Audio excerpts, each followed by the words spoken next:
위대한 로마는 몰락했습니다. 한때 브리튼의 안개 속에서 시리아의 모래사장까지 온 세상을 휘날리던 황금 독수리는 역사의 먼지 속으로 사라졌습니다. 문명의 운명을 결정지었던 대리석 광장은 침묵에 잠겼고 거인의 뼈처럼 그 기둥들은 한 시대의 종말을 말없이 지켜보는 증인이 되었습니다. 제국이 창끝과 법률 문서에 담아두었던 빛은 사라지고 길고 불안한 황혼만이 남았습니다. 유럽은 천조각으로 산산이 조각났습니다. 군단이 개척한 길은 망각의 풀로 뒤덮여 산적들의 오솔길이 되었습니다. 한때 생명으로 가득했던 도시들은 무너진 성벽 뒤로 움츠러들어 옛 모습의 유령이 되었습니다. 로마의 철권 통치로 유지되었던 질서는 혼돈으로 변했습니다.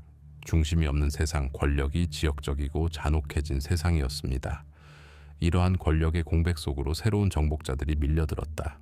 북쪽에서는 긴 용선을 탄 노르만족이 무자비한 도끼를 휘두르며 돌격해왔다. 동쪽에서는 초원의 불길처럼 마자르 기병들이 덮쳐오며 지나간 자리에는 재만 남겼다. 남쪽에서는 바다 건너 사라센족이 다른 신앙과 법을 가지고 위협을 가했다. 생명은 위태로워졌고 지평선은 끊임없는 위협의 원천이 되었다. 살아남는 것만으로는 불가능했다. 그리고 이 혼돈의 도가니에서 새로운 현실, 앞으로 수세기 동안 대륙을 형성할 새로운 사회 질서가 탄생했습니다. 그것은 현자들이 고안하거나 암호로 기록된 것이 아니었습니다. 그것은 가혹한 필요성에서 그 시대의 유일한 보편적 언어, 즉 힘의 언어에서 생겨났습니다. 모든 땅, 모든 계곡에는 다른 이들보다 더 강하고 더 용감하고 더 무자비한 사람들이 있었습니다. 강철로 단련된 의지와 칼끝에 깃든 힘을 가진 지도자이자 전사였습니다. 그는 백성에게 부나 깨달음을 줄 수는 없었지만 그 세계에서 가장 소중한 것, 즉 보호를 줄 수 있었습니다. 그는 말했다. 내게 충성을 다하고 내 땅에서 일하라. 적이 들이닥치면 내 전사들이 일어나 너희를 지킬 것이다. 내 요새가 너희의 피난처가 될 것이다. 이는 잉크가 아닌 피와 강철로 봉인된 간단하고 명확한 계약이었다. 이렇게 봉건제가 탄생했다. 사회는 피라미드처럼 되었고 모두가 각자의 자리를 차지했다. 꼭대기에는 왕이 있었는데 그는 종종 과거의 영광의 그림자에 불과했고 동등한 자들 사이에서는 으뜸이었다. 그의 아래에는 광활한 영토를 다스리는 강력한 통치자, 공작과 백작들이 있었다. 그리고 이 권력의 피라미드의 맨 아래에는 그것을 지탱하는 주요 지지자이자 가장 두드러진 상징인 기사가 서 있었다. 라틴어로 마일을 뜻하는 기사는 단순한 군인 그 이상이었습니다. 전쟁이 단순한 사건이 아니라 존재의 상태였던 시대에 그는 전문적인 전사였습니다. 어린 시절부터 그의 삶은 단 하나의 것, 바로 전투 기술에 헌신했습니다. 그는 두 발로 굳건히 설 수 있기 전부터 안장에 앉는 법을 배웠습니다. 칼과 방패의 무게는 농부에게 쟁기의 무게만큼이나 그에게 익숙했습니다. 그의 몸은 그의 도구였고 갑옷은 그의 두 번째 피부였습니다. 기사가 되는 것은 엄청나게 비쌌습니다. 군마 한 마리, 즉 데스트리에 한 마리는 소 20마리만큼이나 큰 돈이 들었습니다.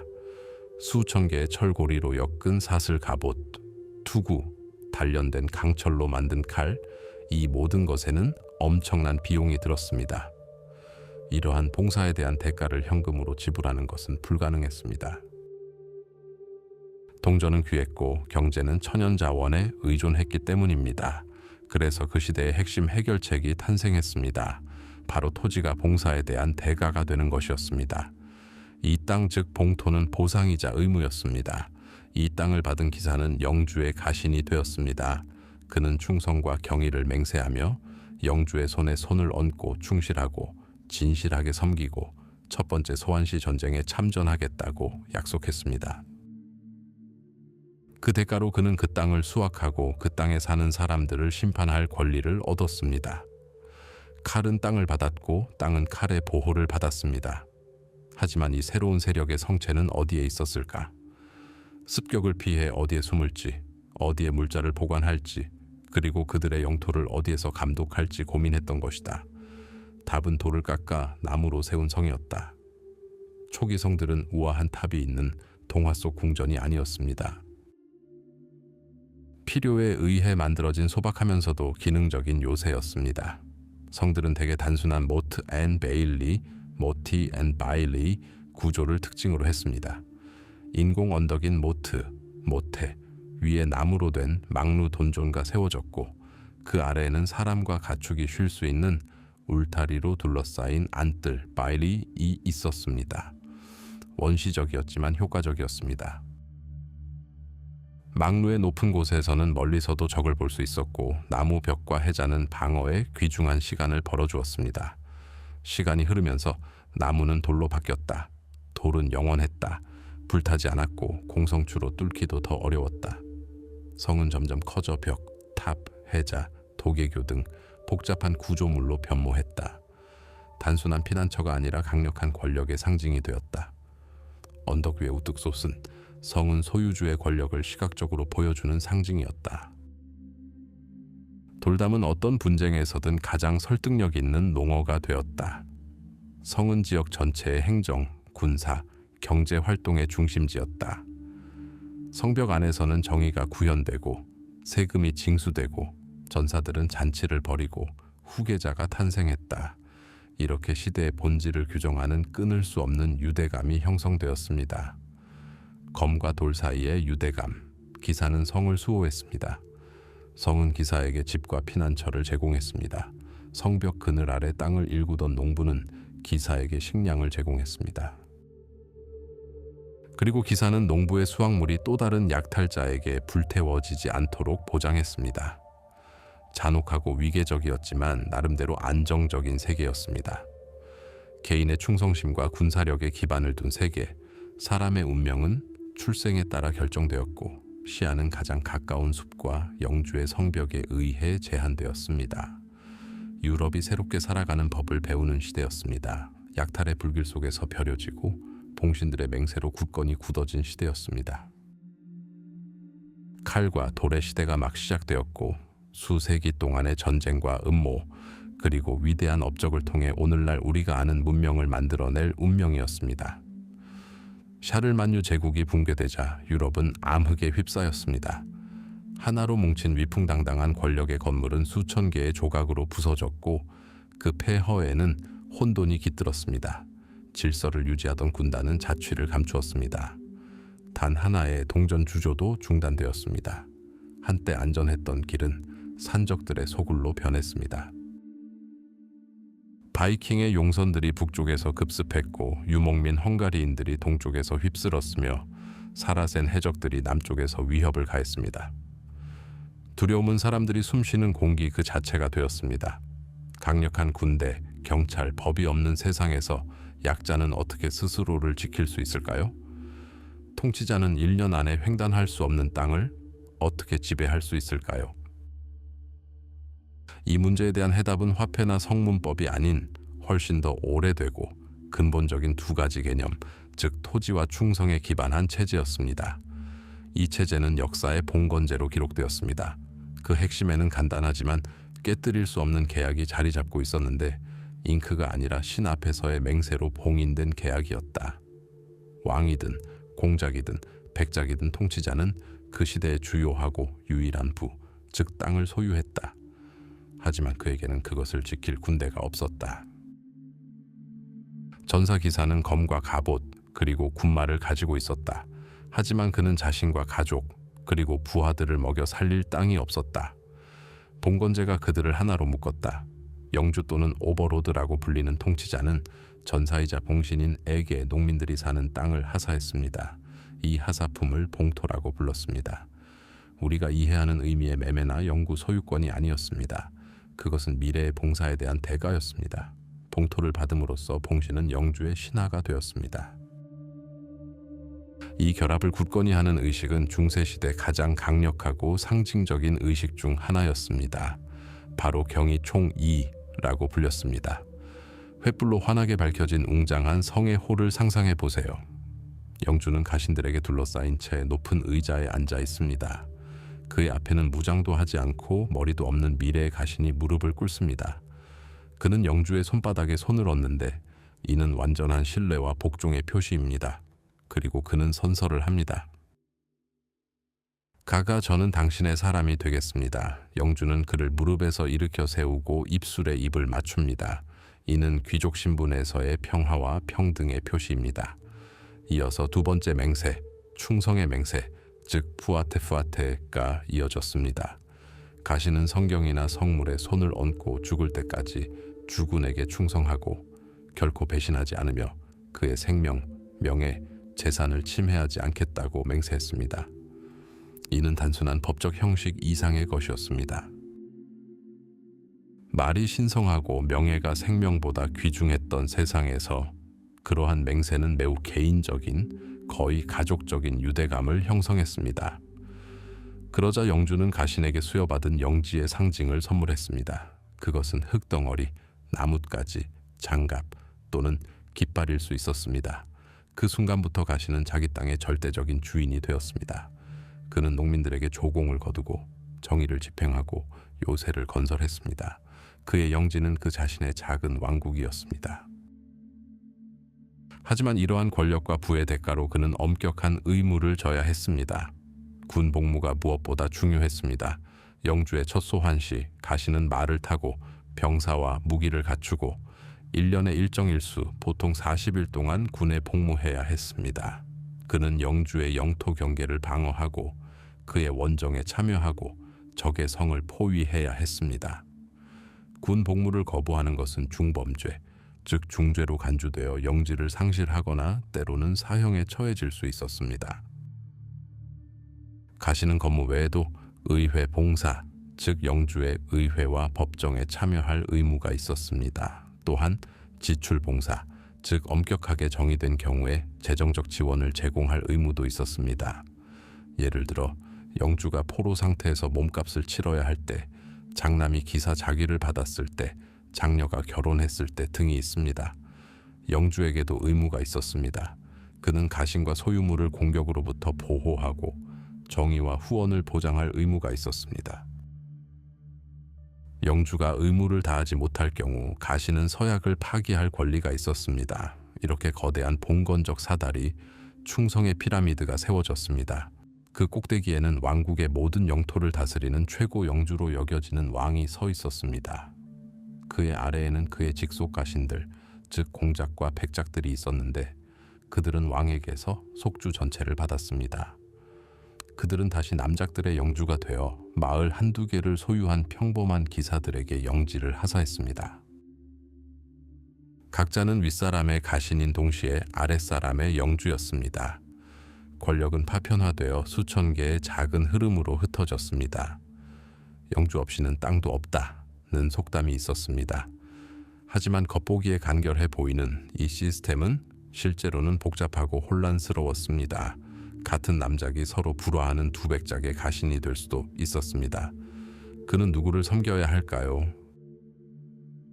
시간이 흐르면서 영지는 평생 소유에서 세습 소유로 바뀌었고 영주들은 한때 조상의 소유였던 땅에 대한 통제권을 잃었습니다. 그리고 이 피라미드 바로 아래 그 모든 영광을 받쳐주는 보이지 않는 토대 위에는 수백만의 농민들이 있었습니다. 그들은 충성의 맹세도 하지 않았고 칼도 들지 않았습니다. 그들은 자신이 경작하는 땅에 매여 있었습니다. 그들의 노동은 기사, 남작, 공작, 그리고 왕들을 먹여 살렸습니다. 그들의 땀과 피는 기사의 갑옷, 성벽의 돌, 그리고 영주 궁정의 사치를 위한 대가로 지불되었습니다. 그들은 봉건 계약의 바깥에 있었지만 그들이 없었다면 봉건 계약의 본질, 즉 땅은 아무런 가치도 없었을 것입니다. 이렇게 제국의 폐허에서 새로운 유럽이 탄생했습니다. 수천 개의 영지들이 연약하지만 신성한 개인적 충성심의 유대로 엮인 조각보처럼 말입니다. 땅은 권력을 부여받았고 맹세는 혼돈 속에서 질서를 만들어냈습니다. 바로 이 땅과 충성심의 결합이 중세시대의 모든 드라마가 펼쳐지는 무대가 되었고 그 첫걸음은 이 새로운 시대의 수호자인 석조성의 건설이었습니다. 권력이 유동적이고 삶이 위태로웠던 중세 초기의 혼돈 속에서 유일하게 변하지 않는 것은 땅뿐이었습니다. 하지만 땅을 소유한다는 것은 단 하나의 의미를 지녔습니다. 바로 그것을 지킬 수 있는 능력이었습니다. 영주의 법은 날카로운 칼과 높은 성벽이 뒷받침하는 한에서만 지속될 수 있었습니다. 그리고 이러한 영토의 심장부에서 주인의 확고한 의지를 상징하는 요새가 탄생했습니다. 최초의 성들은 우리가 상상하는 것처럼 장엄한 석조 건물이 아니었습니다. 그들은 가까이에 있던 흙과 나무로 지어졌습니다. 이는 모트 앤 베일리 성의 시대였습니다. 새롭게 정복한 땅에 대한 놀랍도록 간단하면서도 효과적인 해결책이었습니다. 수백 명의 농민들이 직접 깎아 만든 언덕을 상상해 보세요. 이것이 바로 모트, 즉 나무탑, 즉 아성으로 장식된 높은 언덕입니다. 이곳에서 영주나 그의 부관은 주변 지역을 살피며 적진에서 피어오르는 영이나 세리의 접근을 살폈습니다. 언덕 아래에는 높은 나무 울타리와 해자로 둘러싸인 넓은 안뜰인 베일리가 있었습니다. 안에는 활기가 넘쳤습니다. 수비대 막사, 마구간, 대장간, 헛간, 그리고 소박한 하인들의 숙소가 있었습니다. 이곳은 단순한 군사기지가 아니라 영지 전체의 행정 및 경제의 중심지였습니다. 수확물이 이곳으로 운반되고 재판과 분쟁이 벌어졌으며 기사들이 원정을 떠났습니다. 나무와 흙으로 만든 성은 건설이 빠르고 비용이 저렴하며 기능적이었습니다. 몇 주 만에 솟아올라 반역의 영토에 박힌 모처럼 정복자의 권력을 굳건히 했습니다. 하지만 나무에는 두 가지 치명적인 적이 있었습니다. 바로 시간과 불이었습니다. 나무는 습기에 썩어 딱정벌레에게 먹혔습니다. 숙련된 손이 밤에 쏘아 올린 단 하나의 불붙은 화살은 막강한 요새를 거대한 장작 더미로 변모시킬 수 있었습니다. 왕조를 세우고자 했던 영주들은 자신의 유산이 순식간에 사라질 수 없다는 것을 잘 알고 있었습니다. 권력은 영원을 요구했고 영원은 돌의 언어로 말했습니다. 나무에서 돌로의 전환은 혁명이 아니라 느리고 값비싼 진화였습니다. 가장 취약한 지역에서부터 시작되었습니다. 외벽을 둘러싼 나무 울타리 대신 첫 번째 커튼월, 즉 돌다미돌 하나하나를 쌓아 천천히 세워졌습니다. 언덕 꼭대기에 있던 나무탑은 소위 쉘킵 대체되었는데 이는 나무 구조물이 여전히 서 있을 수 있는 돌담의 고리였습니다. 이는 이미 큰 진전이었습니다. 돌은 불에 타지 않았습니다. 하지만 석조 건축의 진정한 새벽은 거대한 성체 혹은 키비의 등장과 함께 찾아왔습니다. 더 이상 단순한 탑이 아니라 진정한 석조 거상, 성의 심장이자 최후의 방어선이었습니다. 런던탑과 같은 노르만식 성벽은 당대 군사공학의 걸작이었습니다. 수미터 두께의 성벽은 마치 뚫을 수 없는 장벽처럼 보였습니다. 좁은 구멍들은 빛이 거의 들어오지 않았지만 궁수에게는 이상적인 공간이었습니다. 성문은 지면이 아닌 2층 높이에 있었고 포위 공격 시 불타거나 파괴될 수 있는 취약한 나무 계단을 통해 접근할 수 있었습니다. 이 거대한 석조 건물 안에는 짙은 그림자와 끊임없는 서늘함이 감돌았습니다.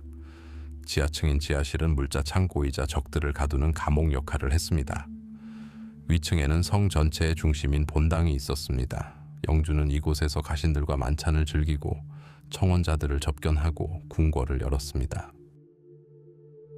중앙이나 벽에 기대어 있는 거대한 벽난로는 온기와 빛을 제공했지만 지붕 구멍을 통해 새어나오는 연기는 굽는 고기 냄새, 씻지 않은 시체 냄새, 쏟아진 맥주 냄새와 어우러져 중세 생활의 독특한 분위기를 자아냈습니다. 벽은 테피스트리로 장식되어 있었는데 아름다움보다는 따뜻함을 더하기 위한 것이었습니다. 더 높은 곳에는 영주와 그의 가족이 사용하는 개인 방들이 있었습니다. 요새에서 가장 밝고 안전한 곳, 태양이 드는 곳이었습니다. 그리고 맨 꼭대기 흉벽으로 둘러싸인 평평한 지붕 위에는 보초병들이 지평선을 살피며 경계를 서고 있었습니다. 그런 성은 단순한 집 그 이상이었습니다. 그것은 하나의 선언이었습니다. 적들에게 나는 여기 있고 떠나지 않을 것이다 라고 외쳤습니다. 수 킬로미터 떨어진 곳에서도 눈에 띄게 풍경을 압도했습니다.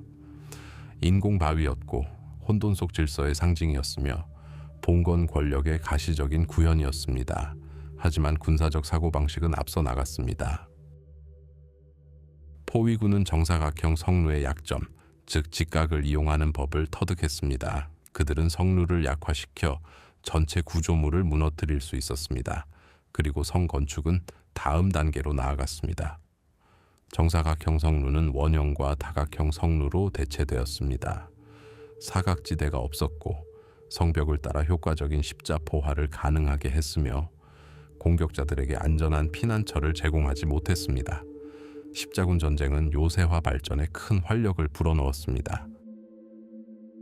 동방에서 복잡한 방어 체계를 갖춘 웅장한 비잔틴과 아랍 요새를 본 유럽 기사들은 새로운 아이디어를 가져왔습니다. 이렇게 하여 요새 안에 또 다른 요새가 있는 동심원성 컨센트릭 캐슬이라는 개념이 탄생했습니다. 이제 그곳은 더 이상 단순한 성벽이 아니라 침략자에게는 치명적인 미군기였습니다. 탑이 있는 낮은 외벽, 그 너머에는 아마도 물로 가득 찬 해자가 있었습니다. 그리고 더 높고 강력한 두 번째 내벽이 있었는데 수비군은 외벽에서 싸우는 적들의 머리 위로 포격을 가할 수 있었습니다.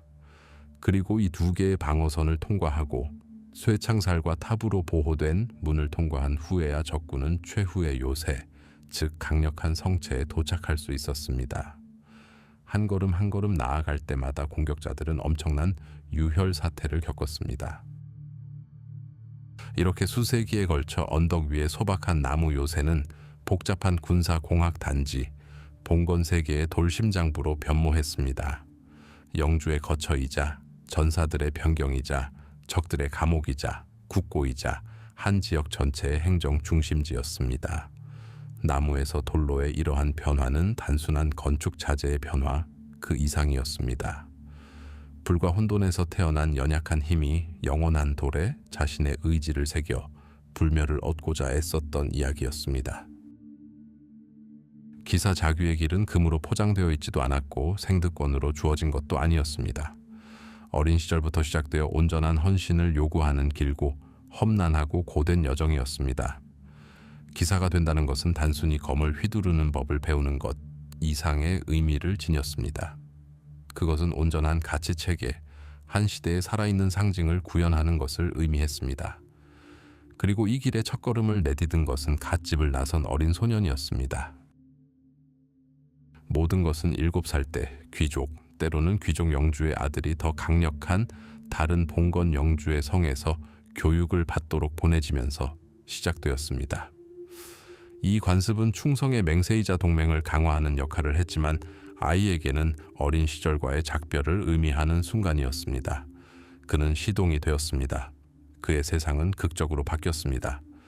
어머니의 애정 대신 엄격한 성예절이, 익숙한 놀이 대신 끝없는 의무들이 이어졌습니다. 성은 그에게 학교이자 시험이 되었습니다.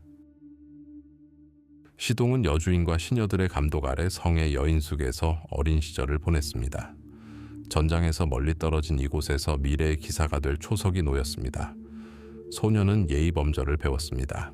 예의 바른 식사 예절, 정중한 대화, 그리고 영주와 손님들을 대접하는 법, 와인을 대접하고 고기를 자르는 법 등이었죠.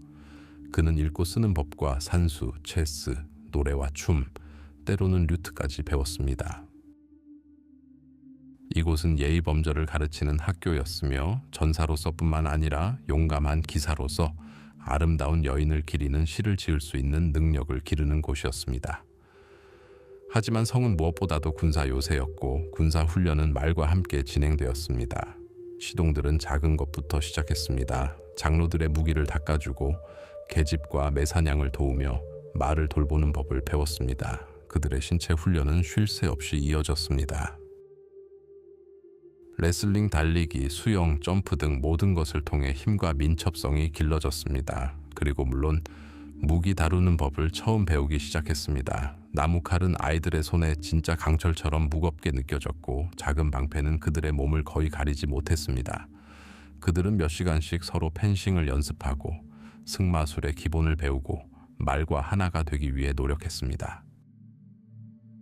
아직 전투는 아니었지만 전쟁 게임과 같은 이 게임들은 아이들에게 규율과 인내심, 그리고 승리에 대한 의지를 심어주었습니다. 세월이 흘러 소년은 청년으로 성장했습니다. 14살 무렵 충분한 근면과 능력을 보여주면 훨씬 더 중요한 다음 단계가 그를 기다리고 있었습니다. 바로 시종이 된 것입니다. 이제 그는 성의 여인숙을 떠나 특정 기사에게 발탁되어 그의 그림자이자 오른팔, 제자가 되었습니다. 그때부터 시종의 삶은 스승의 삶과 뗄 수 없이 연결되었습니다. 임무는 점점 더 복잡하고 위험해졌습니다. 시종은 기사의 가장 귀중한 소유물, 즉 전투 장비를 관리해야 했습니다. 갑옷을 완벽하게 관리하고 윤이 날 때까지 사포질하고 사슬 갑옷 고리 하나라도 손상되지 않도록, 그리고 모든 끈이 단단히 조여져 있는지 확인해야 했습니다. 그는 주인의 검과 창을 날카롭게 했고 칼날의 날카로움에 자신의 목숨이 달려있음을 알고 있었습니다. 그의 가장 큰 관심사는 엄청난 가치를 지닌 강력하고 값비싼 가축, 데스트리에였습니다. 시종은 데스트리에에게 먹이를 주고 손질을 하고 전투 준비를 시키며 주인만큼이나 말과 친밀하게 지냈습니다. 훈련은 새로운 경지에 이르렀다. 나무 칼은 무뎌지기는 했지만 진짜 칼로 대체되었다. 젊은이는 수십 킬로그램에 달하는 갑옷의 무게를 견디는 법, 갑옷을 입고 움직이는 법, 싸우는 법, 쓰러지고 일어서는 법을 배웠다. 그는 회전하는 마국 아닌 퀸틴에서 몇 시간씩 연습하며 전속력으로 창을 찌르는 정밀함을 갈고 닦았다. 모의 결투에서 싸우면서 얻은 멍과 찰과상은 최고의 스승으로 여겨졌다. 그는 기사와 함께 사냥에 나섰는데 사냥은 단순한 취미가 아니라 추적, 인내, 용기를 기르는 훈련이었다. 젊은이는 시종으로서 처음으로 진짜 전쟁을 목격했습니다. 전장에서 그는 항상 만반의 준비를 갖추고 스승의 뒤를 따랐습니다. 부러진 창을 대신할 여분의 창을 마련해주고 새 방패를 가져다 주었으며 말에서 떨어진 기사가 일어설 수 있도록 도와주었습니다. 기사들과 함께 전투에 뛰어들지는 않았지만 전투의 중요한 일원이었습니다. 피를 보고 부상병들의 울부짖음을 듣고 먼지와 강철 냄새를 들이마셨습니다. 그는 가장 중요한 것을 배웠습니다. 전투의 혼돈 속에서도 평정심을 잃지 않고 전술을 이해하고 위험을 예측하는 것이었습니다. 그는 용맹, 잔혹함, 영광, 그리고 죽음을 목격했습니다. 이 경험은 그의 정신을 단련했고 젊은 시절의 허세를 전사의 냉정한 결의로 변화시켰습니다. 그리하여 그 청년이 21살이 되어 몸이 튼튼하고 손이 굳건하며 원정과 시합을 통해 정신이 시험받던 그 순간, 위대한 순간이 찾아왔습니다. 그의 죽은 혹은 오버로드는 그 제자가 스승이 될 자격이 있다고 결정했습니다. 길은 이제 끝을 향해 나아가고 있었습니다. 입문 전날 미래의 기사는 정화 의식을 치러야 했습니다. 그는 성 안의 외딴 예배당에서 밤을 지새웠습니다. 그의 무기와 갑옷은 제단 위에 놓여 신 앞에 봉헌되었습니다. 깜빡이는 촛불 아래 침묵과 기도 속에서 그는 앞으로 나아갈 길과 서약에 대해 깊이 생각했습니다. 지난 삶의 작별을 고하고 의무와 책임으로 가득 찬 새로운 삶을 준비하는 밤이었습니다. 새벽녘에 의식이 시작되었습니다. 성의 대강당에서 영주와 다른 기사들 그리고 귀족 여성들이 지켜보는 가운데 후보자가 나타났습니다. 그는 순수한 의도를 상징하는 흰 예복을 입고 있었습니다. 그는 약자를 보호해야 한다는 그의 강인함과 의무의 표시인 검을 차고 있었습니다. 그의 발에는 황금 박차가 달려 있었는데 이는 그의 새로운 지위와 그의 의무가 기다리는 곳으로 재빨리 날아갈 준비가 되었음을 상징했습니다. 그리고 절정이 찾아왔다. 젊은이는 영주 앞에 무릎을 꿇었다. 영주는 그의 검을 들어 칼날 끝으로 그의 어깨나 목을 가볍게 내리쳤다. 이른바 아콜라다였다. 기사가 보복 없이 견뎌낼 수 있는 유일한 따귀를 연상시키는 이 상징적인 몸짓에는 다음과 같은 엄숙한 말이 곁들여졌다. 신과 성 미카엘, 성 조지의 이름으로 나는 그대에게 기사 자귀를 수여한다. 용감하고 정직하며 충실하라. 그 순간 한때 집을 떠났던 소년, 남의 갑옷을 닦으며 수년간 살아온 젊은이가 죽었다. 그의 자리에 기사가 태어났다. 그는 무릎을 꿇고 새로운 사람으로 일어섰다. 단순한 전사가 아니라 위대한 형제단의 일원, 신앙과 정의의 수호자, 왕좌의 수호자가 된 것이다. 시종에서 기사로의 그의 긴 여정은 이제 막 끝났다. 하지만 그의 진정한 길, 봉사와 용맹, 그리고 명예의 길은 이제 막 시작일 뿐이었다. 첫 햇살이 탑의 회색 돌에 닿기 훨씬 전부터 성은 깨어나기 시작합니다. 갑작스러운 종소리가 아니라 잠자는 거인의 숨결처럼 느리고 서서히 커지는 움직임입니다. 가장 먼저 활기를 띠는 것은 아래층입니다.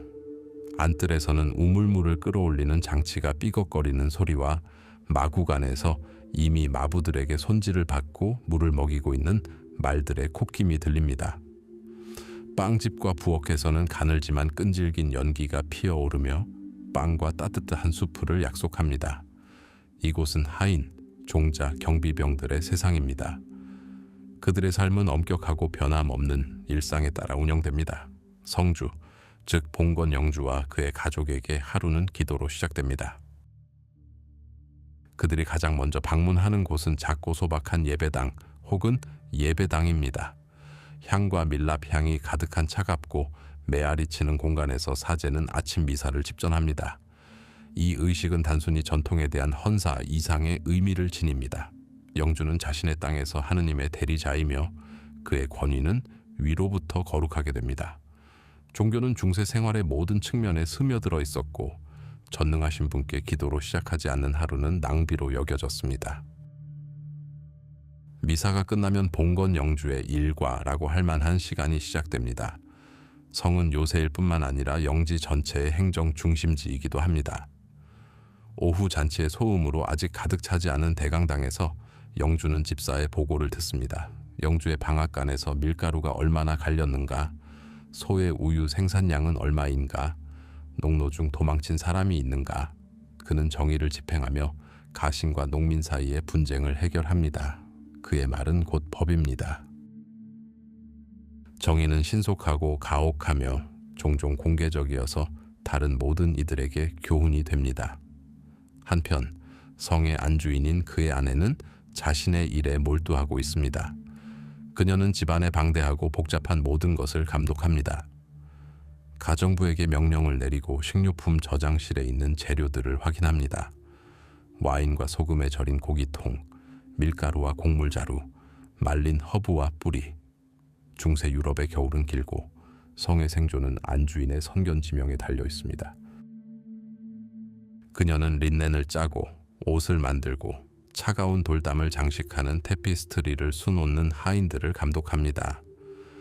딸들과 어린 시동들을 양육하고 예의범절, 읽기와 쓰기, 그리고 기본적인 살림살이를 가르치는 것도 안주인입니다. 그녀의 세상은 안방, 창고, 작업실로 이루어져 있지만 이러한 경계 안에서 그녀의 권위는 절대적입니다. 정오 무렵 성에서의 삶은 절정에 달합니다. 하루의 주요 행사는 대연회장에서의 만찬입니다. 이곳은 성의 심장 부이자 울려 퍼지고 숨쉬는 중심지입니다. 영주의 가족과 가장 귀빈들은 식탁보가 덮인 단상 위에 높은 탁자에 앉습니다. 아래 긴 참나무 탁재는 기사, 시종, 집사들이 각자의 계급과 지위에 따라 앉아 있습니다. 탁자 위에는 소박하지만 든든한 식사가 차려집니다. 모든 음식의 기본은 빵입니다. 근처에는 고기, 콩, 채소가 들어간 진하고 풍부한 스튜가 담긴 주석이나 나무 그릇이 있습니다. 영주의 식탁에는 아침 사냥에서 잡은 사냥감이나 통돼지를 꼬치에 꽂아 구워냅니다. 그들은 에일이나 맥주를 마시지만 영주가 충분히 부유하다면 수입 와인을 마시기도 합니다. 포크는 아직 없어서 손과 칼로 빵 조각에 손가락을 닦은 후 탁자 아래로 뛰어다니는 개들에게 던져줍니다. 바닥에는 짚이나 신선한 허브가 깔려 있어 음식물 찌꺼기를 흡수하고 공기 중의 향기를 풍깁니다. 시끄럽고 활기찬 분위기 속에는 대화와 웃음소리, 연기 냄새, 굽는 고기 냄새, 씻지 않은 시체 냄새가 가득합니다. 점심 식사 후 무술 훈련 시간입니다. 성 안뜰은 훈련장으로 변모합니다. 젊은 시종들은 숙련된 기사들의 감독 아래 나무 인형을 이용한 타격 연습을 하고 말 타는 법, 창 휘두르는 법, 검 휘두르는 법을 배웁니다. 금속이 부딪히는 소리, 거친 숨소리, 그리고 교관들의 고함 소리가 들립니다. 기사에게 전쟁은 일종의 기술이며 언제든 전쟁에 나설 준비가 되어 있어야 합니다. 전투 기술은 기사의 가장 큰 미덕이자 특권적인 지위를 정당화하는 요소입니다. 훈련이나 일로 바쁘지 않은 사람들은 오락을 즐긴다. 영주와 그의 수행원들은 매사냥이나 사냥개를 데리고 다니며 귀족들의 주요 오락거리를 즐긴다. 날씨가 좋지 않을 때는 채스나 주사위를 둔다. 때로는 떠돌이 음유시인이 성 안으로 들어오기도 하는데, 그러면 대연회장에서는 저녁 내내 영웅적인 행위, 불행한 사랑, 그리고 머나먼 나라에 대한 발라드가 울려 퍼진다. 황혼이 지면서 성의 삶은 멈춘다. 묵직하고 철제문이 삐걱거리고 현수교가 솟아오른다. 성은 바깥 세상과 단절되어 밤바다 속 돌섬처럼 변한다. 횃불과 수지 양초에 불이 켜지고 벽에 길고 춤추는 그림자가 드리워진다. 점심보다 소박한 저녁 식사 후 주민들은 대연회장의 거대한 난로 주위에 모인다. 이야기와 전설, 그리고 수다를 나누는 시간이다.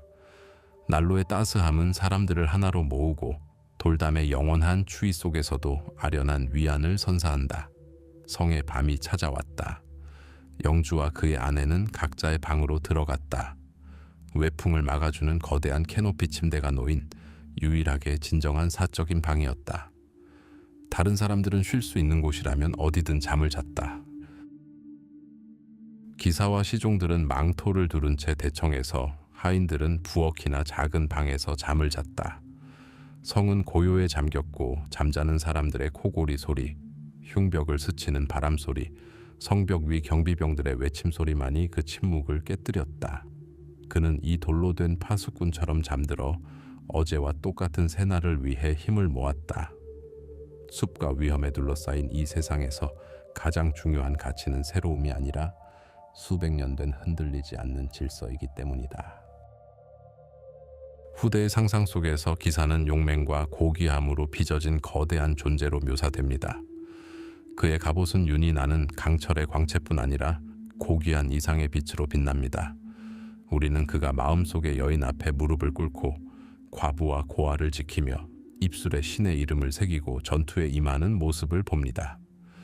이 이미지, 즉 기사도의 이미지는 유럽 문화에서 가장 오랫동안 지속되는 신화 중 하나가 되었습니다. 하지만 이 빛나는 외관 뒤에는 무엇이 있었을까요? 박차를 차고 칼에 맹세를 맹세했던 이들의 삶과 행동의 실체는 무엇이었을까요? 그 답은 우리가 기사도의 명예규범이라고 부르는 복잡하고 모순적인 현상 속에 있습니다. 이 법전은 단일한 성문법이 아니었습니다. 오히려 그것은 게르만 군사 전통, 기독교 도덕, 그리고 귀족 궁정의 궁정 문화가 어우러져 살아 숨쉬고 진화하는 가치체계였습니다. 그것은 모든 고귀한 전사가 열망해야 할 이상 길잡이 별이었지만 이를 달성한 사람은 거의 없었습니다. 규율의 핵심에는 무용우용, 즉 기량지량, 즉 웅장함, 요창이 있었습니다. 이는 단순한 전투 능력이 아니었습니다. 그것은 종교적으로 격상된 전쟁의 기술이었습니다. 기사는 강하고 회복력이 뛰어나야 했으며 검, 창, 방패를 능숙하게 다루어야 했습니다. 전장에서 그의 용맹함은 한계를 몰랐습니다. 화려하고 치명적인 전쟁 게임인 토너먼트는 단순한 오락거리가 아니라 용맹을 과시하는 주요 무대이기도 했습니다. 수백 명의 관중과 아름다운 여인들의 시선 아래 기사는 자신의 가치를 증명하고 명예와 부를 쌓았습니다. 영광은 기사 세계의 화폐였고 용맹은 그것을 주조하는 수단이었습니다. 규범의 두 번째 기둥은 충성이었습니다. 사회 구조 전체가 개인의 맹세에 기반을 둔 봉건제의 위계 질서에서 영주에 대한 충성은 신성한 의무였습니다. 충성 서약을 맹세하는 의식인 경의는 단순한 형식이 아니라 가신과 영주를 끊을 수 없는 유대로 묶는 신비로운 행위였습니다. 영주를 배신하는 반역은 가장 큰 죄악으로 여겨졌으며 오직 피로만 씻을 수 있었습니다. 이러한 충성심은 전우에게까지 확대되어 혈연보다 더 강한 동지애를 형성했습니다. 하지만 전사 계급의 거칠고 억제되지 않은 에너지는 활용되어야 했습니다. 바로 이 지점에서 교회가 개입했습니다. 교회는 이 규범의 세 번째이자 중요한 요소인 경건함을 도입했습니다. 교회는 중세 초기의 무자비한 전사이자 약탈자를 그리스도의 군인, 즉 마일스 크리스티아누스로 변모시키고자 했습니다. 이제 기사는 신앙의 수호자, 교회 자체, 성직자, 그리고 양떼의 보호자가 되어야 했습니다. 그는 약하고 소외된 사람들, 즉 과부, 고아, 순례자를 보호하는 임무를 맡았습니다. 끝없는 봉건 전쟁을 제한하고 무장한 귀족의 폭정으로부터 민간인을 보호하기 위해 신의 평화와 신의 휴전 운동을 시작한 것도 바로 교회였습니다. 이러한 사상의 정점은 기사의 용맹과 종교적 열정이 하나로 합쳐져 성지 탈환을 목표로 한 강력한 흐름으로 이어졌던 십자군 전쟁에서 찾아왔습니다. 마지막으로 네 번째이자 가장 세련된 규범은 예의였습니다.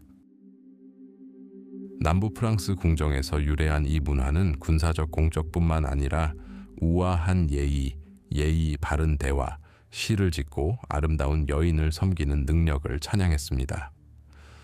여인 숭배는 숭고한 감정들이 복잡하게 얽힌 상호작용이었습니다. 기사는 자신의 연인, 대개 더 높은 지위의 기혼 여성을 선택하고 모든 공적을 그녀에게 바쳤습니다. 이 사랑은 기사의 영감의 원천이 되어 그의 영혼을 고귀하게 만들고 전장뿐 아니라 성 안에서도 완벽을 추구하도록 이끌었습니다. 또한 절제, 관대함, 관용, 그리고 여성에 대한 존중을 가르쳤습니다. 이것이 바로 이상이었다. 빛나고 고귀하고 거의 도달할 수 없는, 하지만 현실은 어떠했을까? 현실은 냉혹하고 실용적이었다. 용맹은 너무나 자주 만족할 줄 모르는 폭력에 대한 갈증으로 변질되었다. 동등한 적과 전투에서 엄청난 용맹을 보여준 기사는 항복한 요새의 수비대를 주저없이 학살하거나 마을과 주민들을 불태웠다. 그가 보호하겠다고 맹세한 약자들은 실제로는 대부분 같은 계급의 사람들이었다. 인구의 압도적 다수를 차지하는 농민들은 이 고귀한 계약의 범위 밖이었다. 그들에게 기사는 보호자가 아니라 영주, 세금 징수원이었고, 그들의 전사들은 그들의 밭을 약탈하고 가축을 약탈하며 딸들을 모욕할 수 있었다. 평민에게는 기사의 검이 번쩍이는 것과 노상강도의 칼날이 번쩍이는 것을 구별하기 어려웠다. 영주에 대한 충성은 이익이 될 때만 흔들리지 않았습니다. 중세의 역사는 끝없는 반란, 음모, 그리고 배신의 연속이었습니다. 아들들은 아버지에게 반기를 들었고, 가신들은 영주를 배신했으며 동맹은 적으로 변했습니다. 봉건적 유대는 야망, 권력, 그리고 땅에 대한 갈망으로 인해 갈기갈기 찢겨 나갔습니다. 검의 맹세한 맹세는 신성했지만 황금이 부딪히는 소리와 새로운 영지에 대한 약속은 종종 더 크게 울려 퍼졌습니다. 경건함과 신앙 수혜도 어두운 면이 있었습니다. 극도의 종교적 열정으로 시작된 십자군 전쟁은 금세 토지와 부를 약탈하는 사업으로 전락했습니다. 이러한 냉소주의의 정점은 제4차 십자군 전쟁이었습니다. 당시 그리스도의 병사들은 이교도들과 싸우는 대신 세계 최대의 기독교 도시인 콘스탄티노플을 약탈하고 파괴했습니다. 성예배당에서 기도하던 경건한 기사는 이웃에게 무자비한 고리대금업자가 되거나 가장 가까운 마을에서 유대인 학살을 주도하는 인물이 될 수도 있었습니다. 세련된 궁정 풍습조차도 엘리트 계층의 놀이였고 성벽 안에서만 누릴 수 있었다.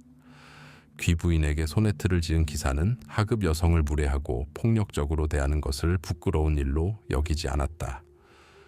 귀부인 숭배는 일상생활에서 진정한 행동 지침이라기보다는 일종의 문학적 유행이자 궁정식 자기 확신의 수단에 가까웠다. 그렇다면 명예 규약은 단순한 위선, 중세 전사의 잔혹한 본성을 감추는 아름다운 거짓말이었을까요? 그렇지 않습니다. 오히려 그것은 도달할 수 없는 이상이자 혼돈과 폭력의 시대의 도덕적 나침반이었습니다. 비록 이 나침반의 바늘이 끊임없이 어긋났을지라도 그 존재 자체가 엄청난 의미를 지녔습니다. 명예규약은 유럽 역사상 전문 군인 계급을 위한 윤리를 확립하려는 최초의 시도였으며 전쟁과 그 참전자들을 문명화하려는 시도였습니다. 명예규약은 오늘날까지 변형되어 살아남은 명예, 의무, 그리고 고귀함의 개념의 토대를 마련했습니다. 중세 기사는 이중적인 인물로 남아 있었습니다. 그는 보호자이자 압제자, 시인이자 살인자, 경건한 순례자이자 탐욕스러운 정복자였습니다. 찬란한 신화와 피비린내 나는 현실 사이의 이 비극적인 간극 속에는 지나간 기사도 시대의 모든 복잡성과 진정한 위험이 자리 잡고 있습니다. 전쟁은 봉건 유럽이 숨쉬는 공기와도 같았습니다. 그것은 기사라는 계급 전체의 기술이자 예술이자 존재 이유였습니다.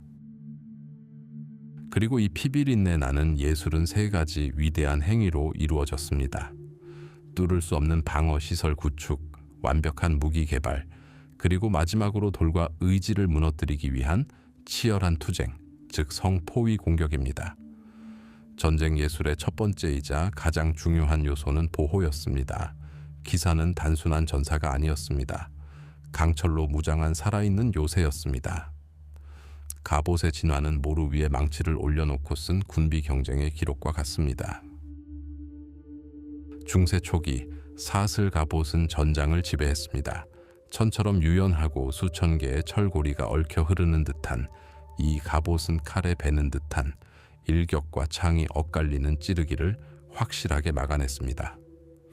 사슬 갑옷, 즉 호버크는 전사를 머리부터 발끝까지 감싸며 그를 반짝이고 민첩한 실루엣으로 변화시켰습니다.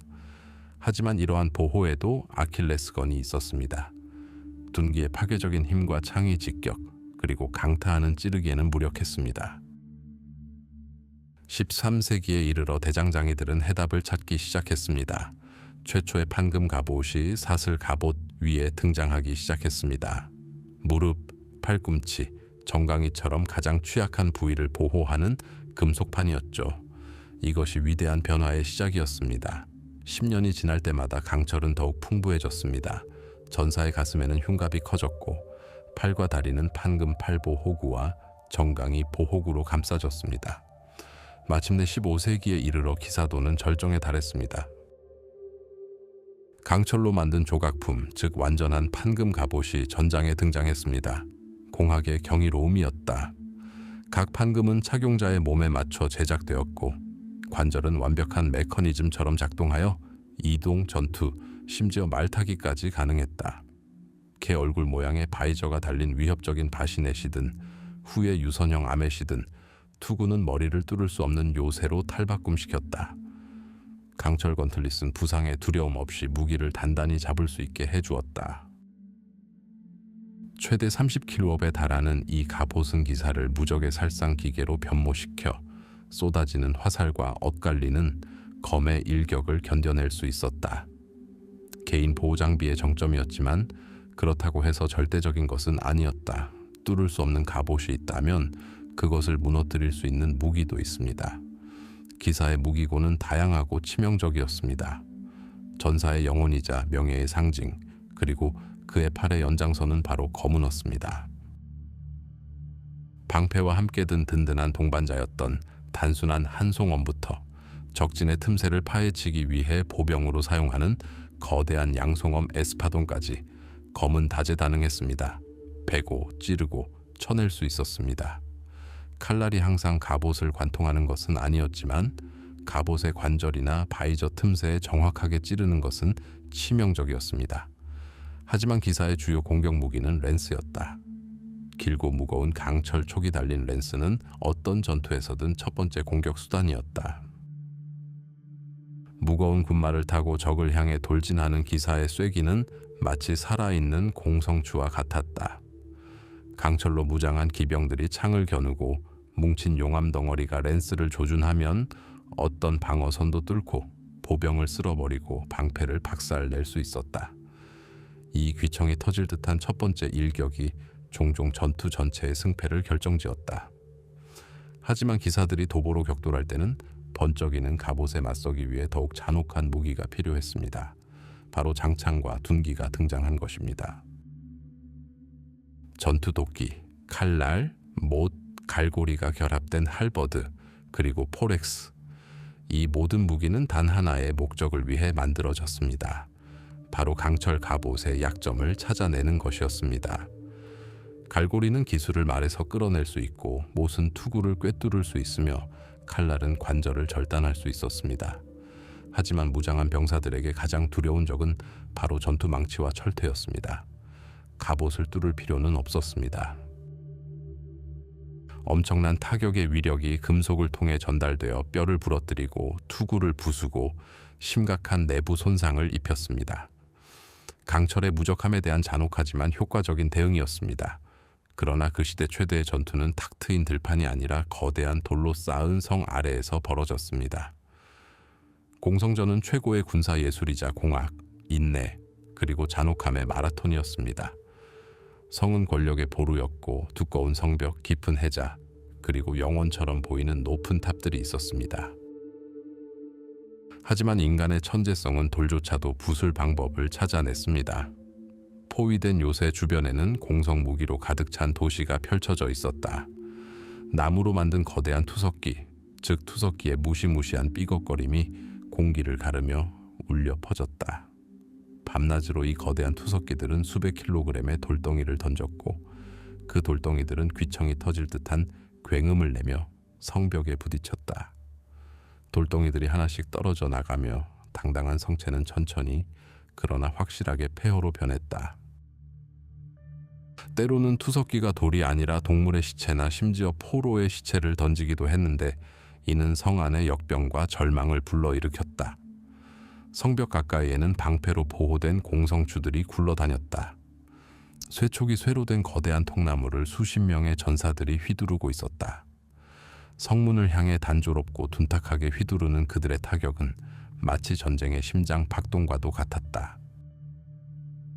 그 위로는 불길을 막기 위해 젖은 가죽으로 감싸인 여러 층의 나무 괴물 같은 공성탑들이 천천히, 그리고 거침없이 움직였다. 그들의 목표는 병력을 성벽으로 직접 이동시켜 성벽을 향한 전투를 좁고 험준한 능선에서 벌어지는 피비린내 나는 육탄전으로 바꾸는 것이었다. 하지만 가장 교활한 위협은 지하에 도사리고 있었습니다. 마치 두더지처럼 공병들은 탑이나 성벽의 기초 아래로 이어지는 터널을 파헤쳤습니다. 목표 지점에 도착하자 그들은 나무 지지대로 금고를 보강하고 갤러리를 가연성 물질로 채운 후 불을 질렀습니다. 지지대가 모두 타버리자 스톤에 달하는 석조 구조물이 무시무시한 굉음과 함께 무너져 내리며 공격의 틈을 만들어냈습니다. 수비군은 화살과 석궁 화살을 퍼붓고 공격자들의 머리에 끓는 역청과 뜨거운 기름을 뿌리고 돌을 던졌습니다. 그러나 가장 끔찍한 공성 무기는 돌이나 불이 아니라 시간이었습니다. 포위된 성 안의 굶주림과 질병은 가장 강력한 기계조차도 해내지 못한 것을 종종 해냈습니다. 공성전은 소모전, 더 강한 의지와 자원을 가진 자가 승리하는 잔혹한 게임이었습니다.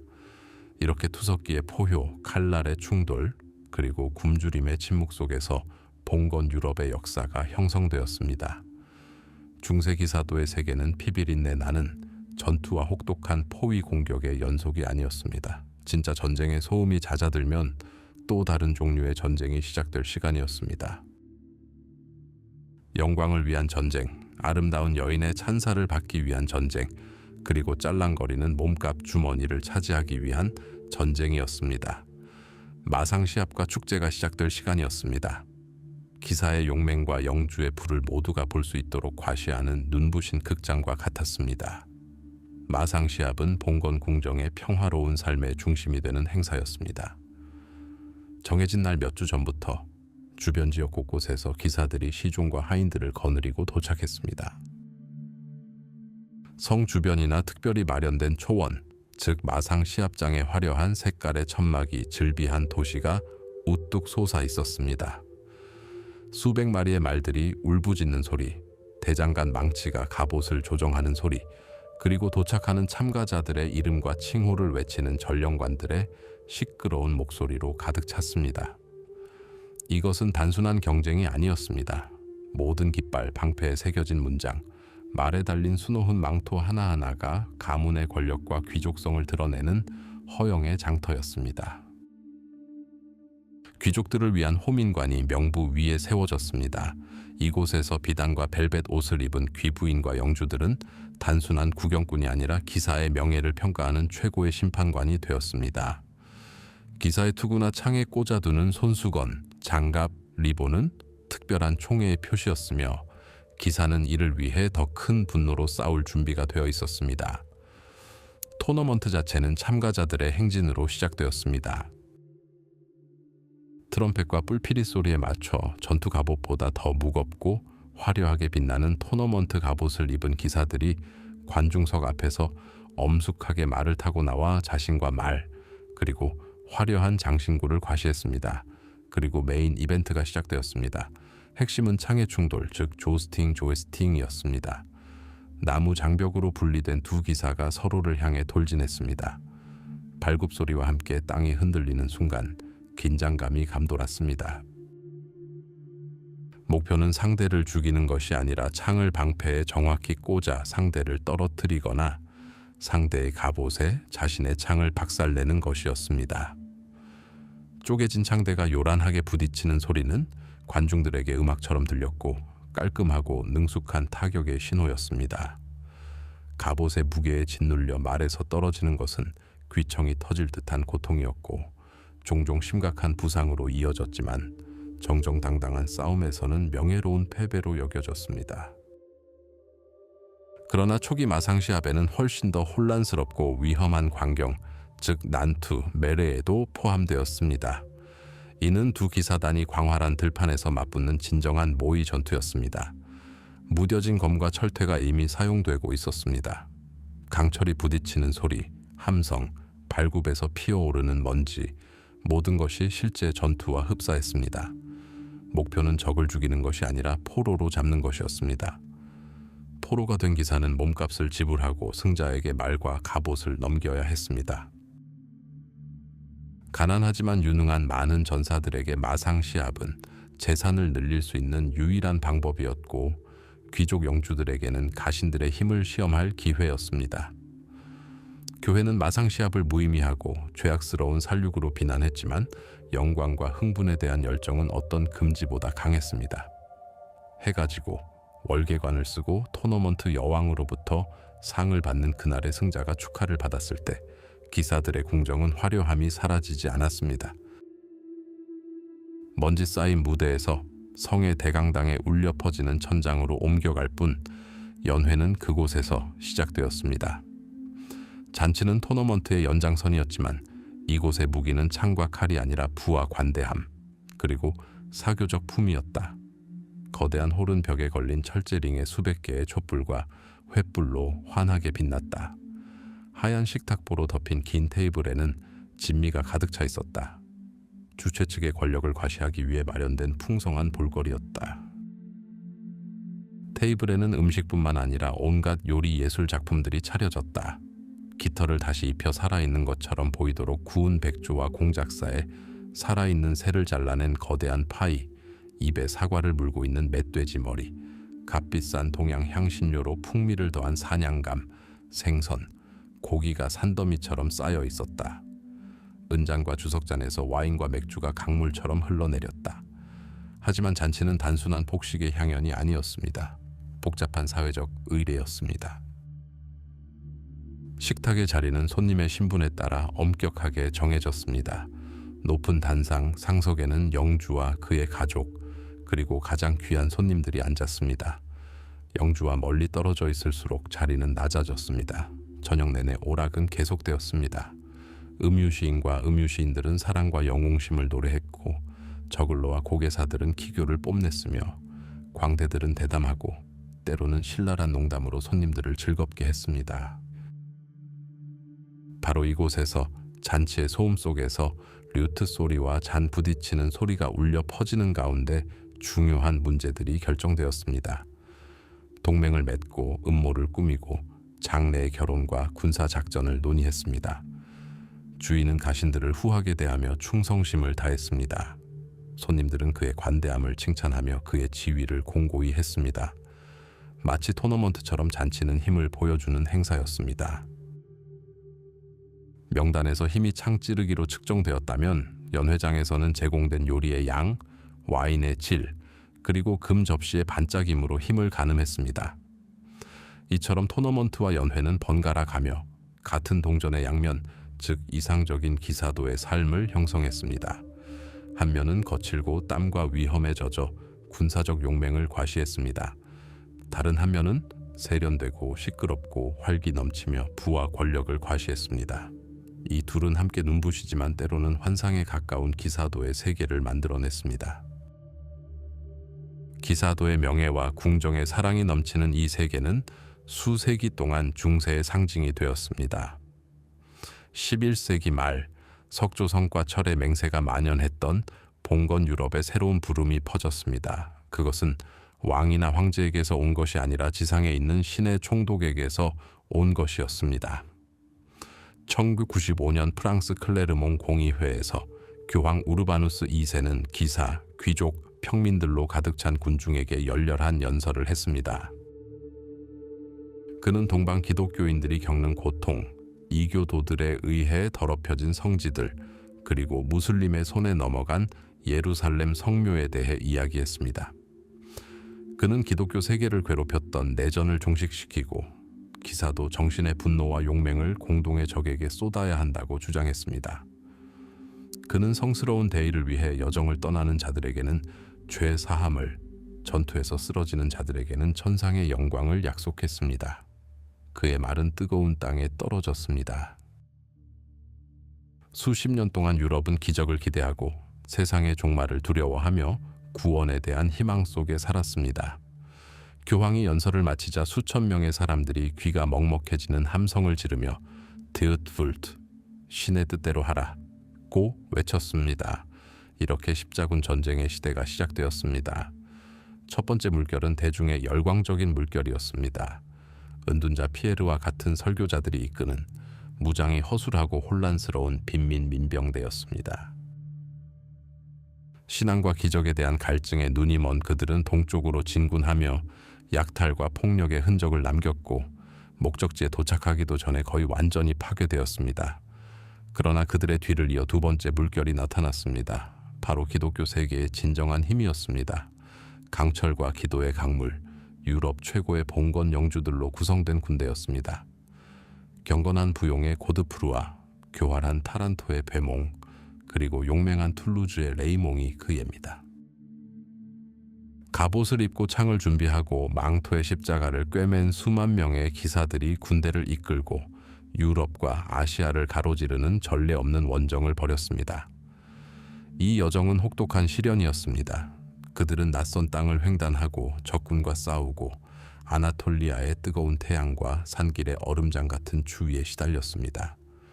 적의 칼날만큼이나 굶주림과 질병이 그들의 병력을 앗아갔습니다. 하지만 광신적이고 흔들림 없는 신앙이 그들을 앞으로 나아가게 했습니다.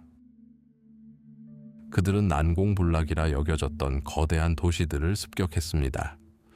안티오크 포위전은 전설이 되었습니다. 절망과 굶주림, 그리고 배신으로 가득 찬 몇 달간의 대치 상황이었습니다. 모든 것이 끝난 듯 했을 때 전사 중 한 명이 땅에서 성창을 발견했다고 합니다. 바로 십자가에 못 박힌 예수를 찌른 바로 그 창이었습니다. 기적이었든 교묘한 속임수였든 이 발견은 지친 군대에 새로운 힘을 불어넣었습니다. 십자군은 포위된 도시를 돌파하여 우세한 적군을 격파했습니다. 예루살렘으로 가는 길은 열렸습니다. 1999년 여름, 3년간의 엄청난 고난 끝에 대군의 잔존 병력은 마침내 승리를 목도했습니다. 뜨거운 공기가 자욱한 언덕 위에 예루살렘이 우뚝 솟아 있었습니다. 성스러운 도시, 세계의 중심, 그리고 그들의 여정의 최종 목적지였던 예루살렘. 그들에게 이것은 단순한 요새 공격 이상의 의미를 지녔습니다. 신성한 응징의 행위, 선과 악의 최후의 전투였습니다. 포위 공격은 짧았지만 치열했습니다. 종교적 황홀경에 지쳐버린 전사들은 공성탑을 쌓고 밤낮으로 기도한 후 성벽으로 돌진했습니다. 1999년 7월 15일 십자군이 도시를 습격했습니다. 그 후 벌어진 일은 하얀 망토를 붉은 십자가로 영원히 물들였습니다. 신앙은 억제할 수 없는 분노로 변했습니다. 스스로를 그리스도의 전사라고 여겼던 기사들은 성스러운 도시에서 끔찍한 학살을 자행했습니다. 그들은 무슬림과 유대인, 남녀노소를 가리지 않고 무차별적으로 학살했습니다. 십자군 스스로 기록한 당시 연대기에는 발목까지 차오르는 피가 거리에 낭자했던 모습이 생생하게 묘사되어 있습니다. 그들은 모스크와 회당으로 피신하는 사람들을 갈기갈기 찢어 죽이고 기도하는 곳을 도살장으로 만들었습니다. 그리고 갑옷에서 피를 씻어낸 이 기사들, 승리자들은 성묘교회로 행진했습니다. 구세주께서 십자가에 못 박히시고 부활하신 바로 그곳에서 그들은 무릎을 꿇고 기쁨의 눈물을 흘리며 승리에 감사드렸습니다. 무자비한 살육과 경건의 눈물 사이에 이 기괴한 대조가 바로 십자군 전쟁의 정수입니다. 십자군 전쟁은 가장 깊은 신앙과 가장 극심한 잔혹함, 영적 구원에 대한 갈망과 영광과 약탈에 대한 세속적인 갈증에서 비롯된 현상이었습니다. 정복된 땅의 예루살렘 왕국, 에데사 백국, 안티오크 공국이라는 새로운 국가가 건국되었습니다. 유럽 기사들은 이국의 통치자가 되어 세계에서 가장 강력한 성을 건설하고 2세기 동안 성질을 끊임없는 전쟁의 장으로 만들었습니다. 제1차 십자군 전쟁은 목표를 달성했지만 유럽과 중동의 모습을 영원히 바꾸어 놓은 것은 폭풍 속의 첫 번째 천둥 소리에 불과했습니다. 튜닉의 십자가는 신의 뜻을 상징했지만 칼에 묻은 피는 인간의 끔찍한 분노를 증명했습니다. 천국과 지옥이 예루살렘 성벽을 향해 어깨를 나란히 진군하는 시대였습니다. 수세기 동안 세상은 돌로 조각되고 강철로 엮인 채 흔들리지 않았습니다. 그 토대는 성, 즉 봉건 영지의 화관감 심장부였고 그 수호자는 힘과 명예, 그리고 신앙에 살아있는 화신인 기사였습니다.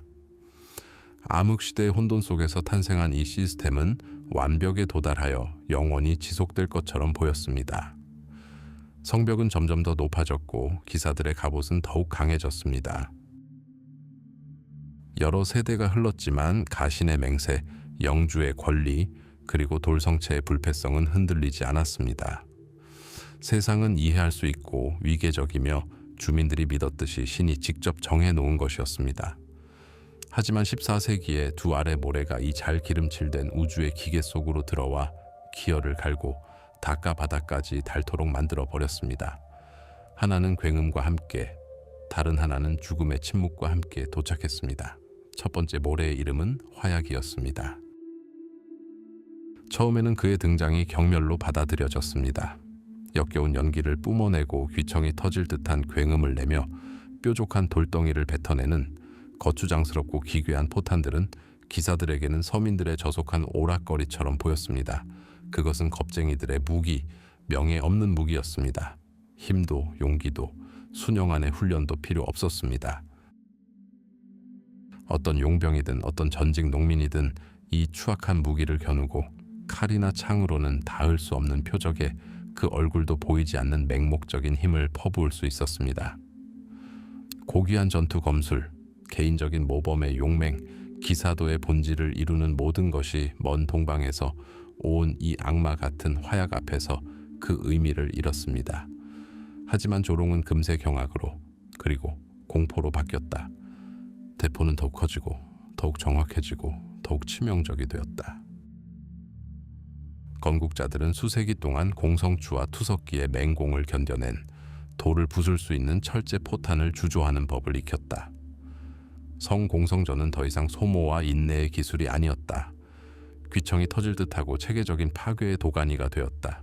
날마다 밤마다 폭격의 포효가 땅을 뒤흔들었고 이 포효는 난공불락의 요새, 시대의 종말을 알렸다. 절벽의 연장선처럼 보이던 성벽에 금이 가기 시작했다.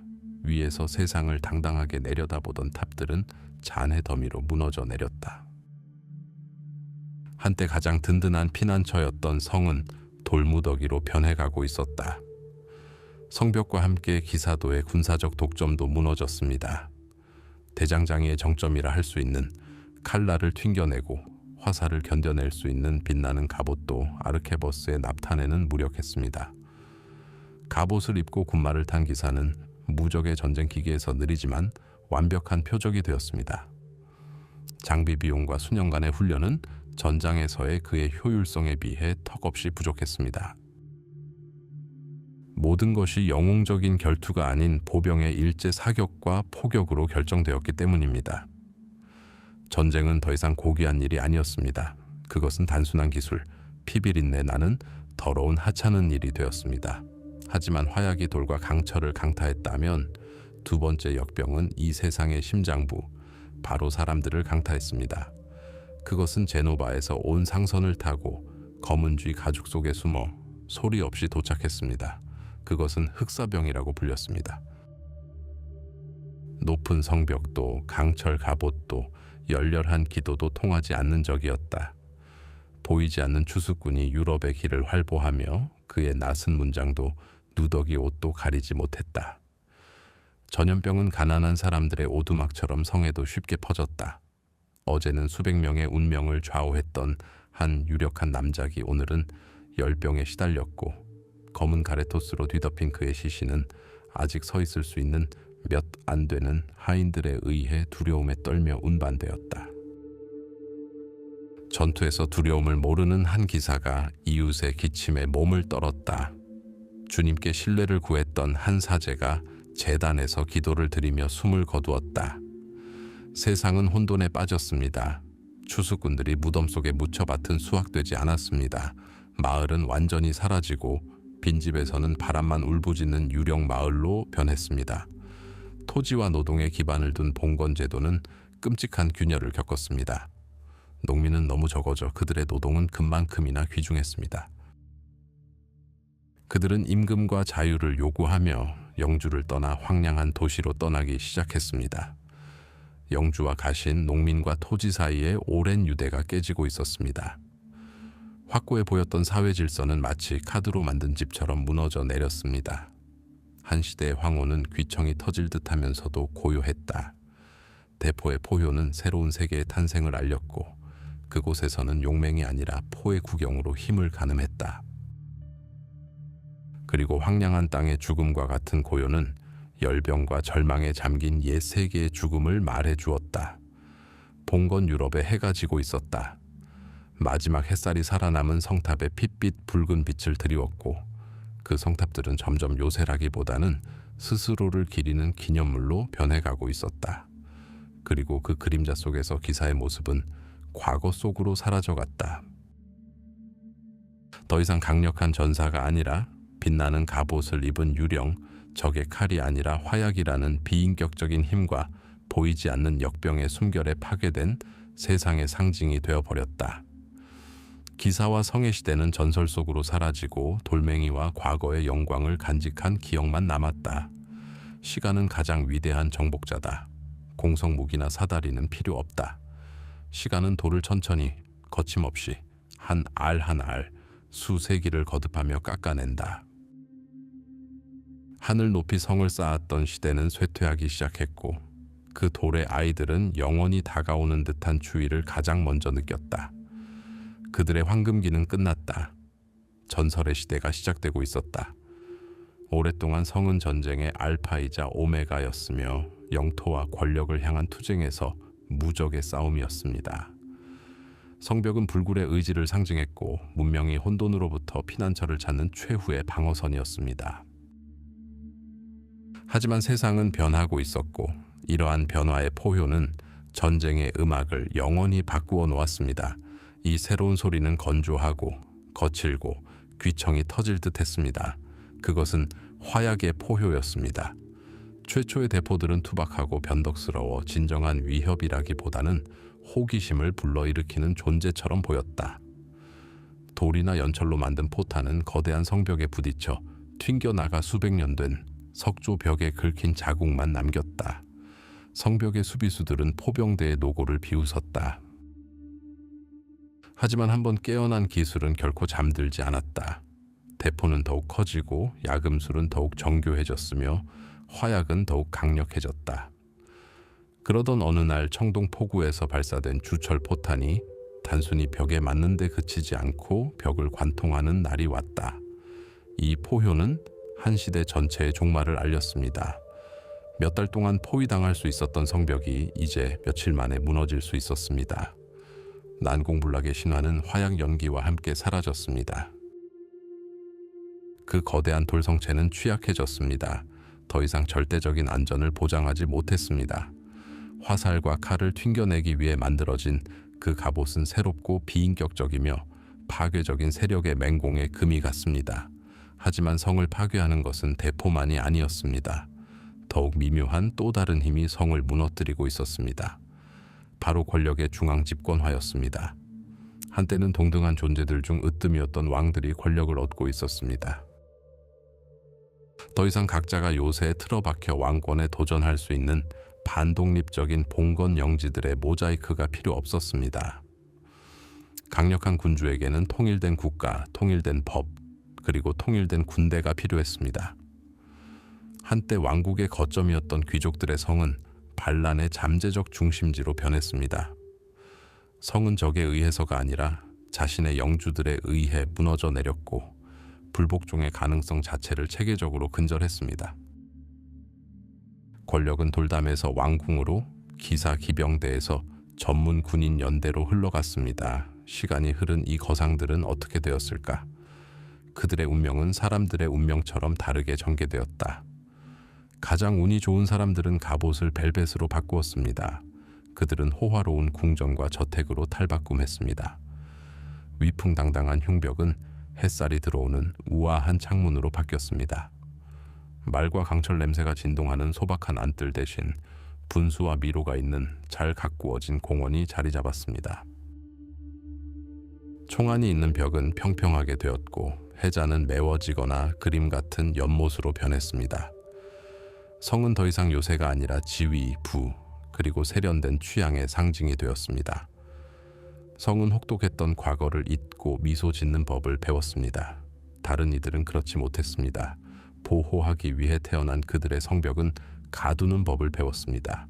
성은 감옥이 되었습니다. 런던탑, 파리의 바스티유, 시용성, 그 이름들은 공포와 절망의 대명사가 되었습니다.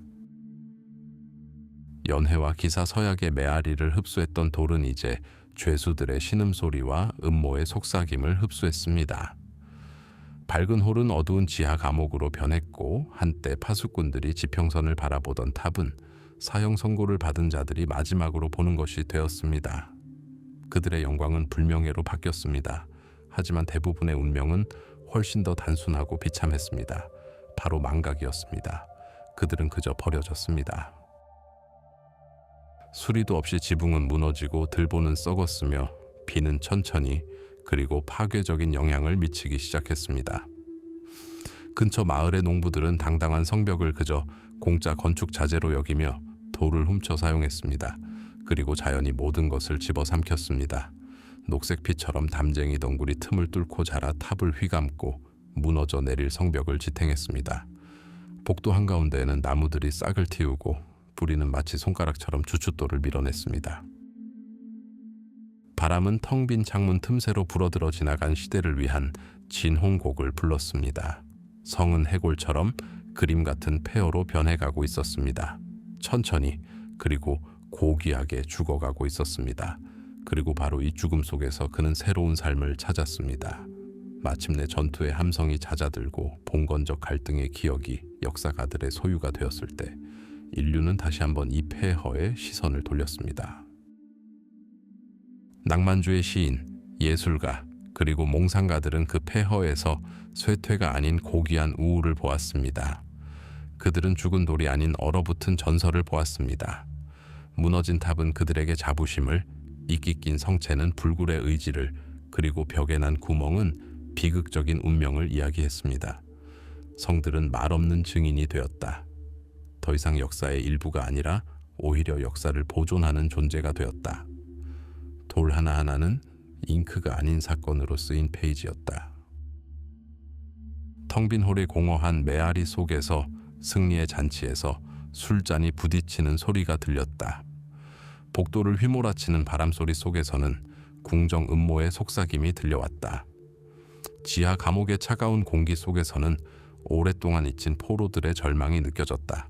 낡은 계단 위로 햇살이 비치는 소리, 아이들의 발소리, 기억에서 사라진 후계자들의 발소리가 들려왔다. 그 성벽들은 오늘날에도 유럽 곳곳에 흩어져 서 있습니다. 어떤 성벽들은 잘 보존된 박물관이고 어떤 성벽들은 무성하게 자란 유령 성벽입니다. 하지만 모두 과거로 통하는 관문입니다. 성벽들을 바라보면 우리는 단순한 건축물 그 이상을 봅니다.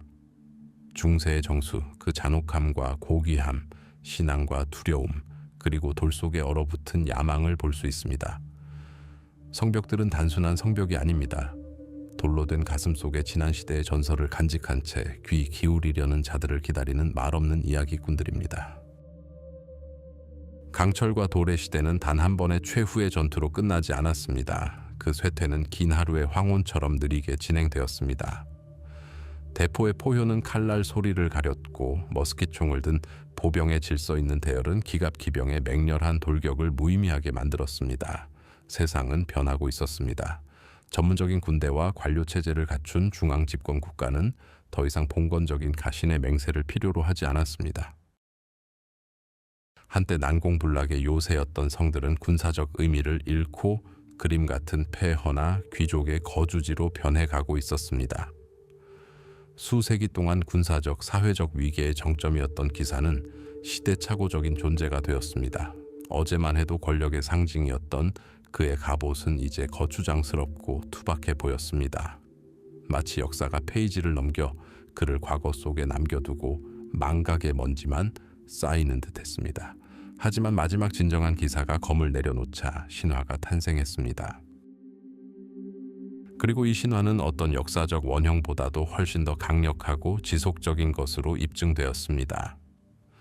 사회 계층으로서 기사도가 종말을 고하자 기사도는 문화 속에서 영원한 생명을 얻었습니다. 이후 여러 세기의 시인, 작가, 그리고 예술가들은 전장의 먼지 속에서 기사의 이미지를 되살려 실제 역사의 더러움과 피를 씻어냈습니다. 그들은 기사의 갑옷을 거울처럼 윤이 나도록 닦고 그의 입술을 고귀한 연설로 가득 채우고 인간 상상력의 길을 따라 여행을 떠나게 했습니다. 잔혹하고 종종 무식하며 탐욕스러웠던 봉건 영주는 흠잡을 데 없는 성기사로 변모했습니다. 복잡하고 모순적인 가신의 의무체계는 깨뜨릴 수 없는 명예의 규범으로 변모했습니다. 약탈은 고귀한 모험으로, 정략결혼은 아름다운 여성을 구출하는 이야기로 변모했습니다. 신화는 모든 세속적인 요소를 제쳐두고 이상적인 본질, 즉 땅과 황금뿐 아니라 정의와 신앙, 그리고 약자의 보호를 위해 싸우는 전사만을 남겼습니다. 이 세련된 신화의 거울에서 우리는 무엇을 볼 수 있을까요? 놀랍게도 인간 영혼의 가장 깊은 열망과 공명하는 원형을 발견합니다. 첫째, 봉사라는 개념입니다. 신화 속 기사는 자신보다 더 위대한 무언가에 자신의 힘을 바치는 자입니다. 그는 혼돈의 세상에서 보호자이자 수호자이며 질서의 보루입니다. 더 높은 목적을 위한 자기 희생이라는 개념은 모든 시대에 울려 퍼집니다. 둘째, 명예 규범이 있습니다. 권력과 이익에 따라 규칙이 좌우되는 세상에서 기사도의 명예, 즉 약속을 지키고 위험에 맞서 용기를 내고 적을 존중하고 패배자에게 자비를 베푸는 것은 도덕적 나침반, 도달하기 어렵지만 매혹적인 이상처럼 보입니다. 역사적 기사들이 이 규범을 종종 어겼다는 것은 이해할 수 있지만 그 개념, 즉 그 존재 자체가 인류의 영원한 도덕적 나침반에 대한 탐구를 보여줍니다. 셋째, 영원한 방랑자, 모험가의 모습입니다. 갈림길에 선 기사, 용이나 사악한 마법사에 맞서는 모험을 떠나는 기사, 이는 우리 각자의 삶을 은유적으로 표현합니다. 장애물을 극복하고 자신의 두려움과 단점에 맞서고 진실이든 사랑이든 정이든 성배를 찾는 이야기입니다. 이 영원한 유산은 현대 문화의 구조 속에 깃들어 우리 주변 곳곳을 감싸고 있습니다. 고대 사본에서 영화 스크린으로 넘어가 보면 그 의미를 알 수 있습니다. 스타워즈의 제다이는 광선검과 코덱스를 든 우주의 기사입니다. 빛나는 갑옷을 입고 무고한 사람들을 보호하고 악에 맞서 싸우는 슈퍼히어로는 샤를마뉴의 성기사들의 직계 후손입니다. 어둠과의 싸움에서 인간을 이끄는 고귀한 아라골은 심지어 고담의 다크 나이트, 음울한 배트맨까지 모두 같은 고대의 근원에서 힘을 얻습니다. 기사도 정신의 유산은 우리 언어 속에 살아 숨쉬고 있습니다. 귀족을 지칭할 때 기사다운 행동이라고 말합니다. 누군가를 두려움이나 비난 없는 기사라고 부르기도 합니다. 내 집은 내 성이라는 말은 성벽만이 유일한 방어 수단이었던 성곽 시대를 직접적으로 반영합니다. 하지만 신화는 허구 속에만 존재하는 것이 아닙니다. 사람들이 기사도 정신에 부여된 가장 훌륭한 자질을 발휘할 때마다 현실에서도 그 모습을 드러냅니다. 전염병 속에서 목숨을 걸고 싸우는 의사, 불타는 건물에 뛰어드는 소방관, 자연재해 피해자들을 돕는 자원봉사자, 자신의 맹세와 의무에 충실한 군인, 바로 그 불꽃이 그들 각자 안에 살아 숨쉬고 있습니다. 그것은 이타심, 원칙에 대한 충성, 그리고 어려움에 처한 사람들을 보호하는 정신입니다. 기사와 성의 이야기는 이렇게 끝을 맺습니다. 성은 박물관이 되었고 갑옷은 전시물이 되었습니다. 중세 전쟁의 피와 먼지는 오랜 세월의 바람에 휩쓸려 사라졌습니다. 하지만 이 시대에 탄생한 이미지는 불멸의 존재임이 입증되었습니다. 그것은 인간의 과거가 아니라 그들이 무엇을 열망하고 무엇을 바라야 하는지를 보여주는 상징이 되었습니다. 역사적인 기사는 죽었지만 그의 신화 속 분신은 영원한 파수꾼으로 남아 있습니다. 정의, 용기, 명예에 대한 갈망이 인간의 마음속에 남아있는 한 빛나는 갑옷을 입은 기사의 유령은 더 나은 세상에 대한 불멸의 꿈을 영원히 지키는 수호자로서 우리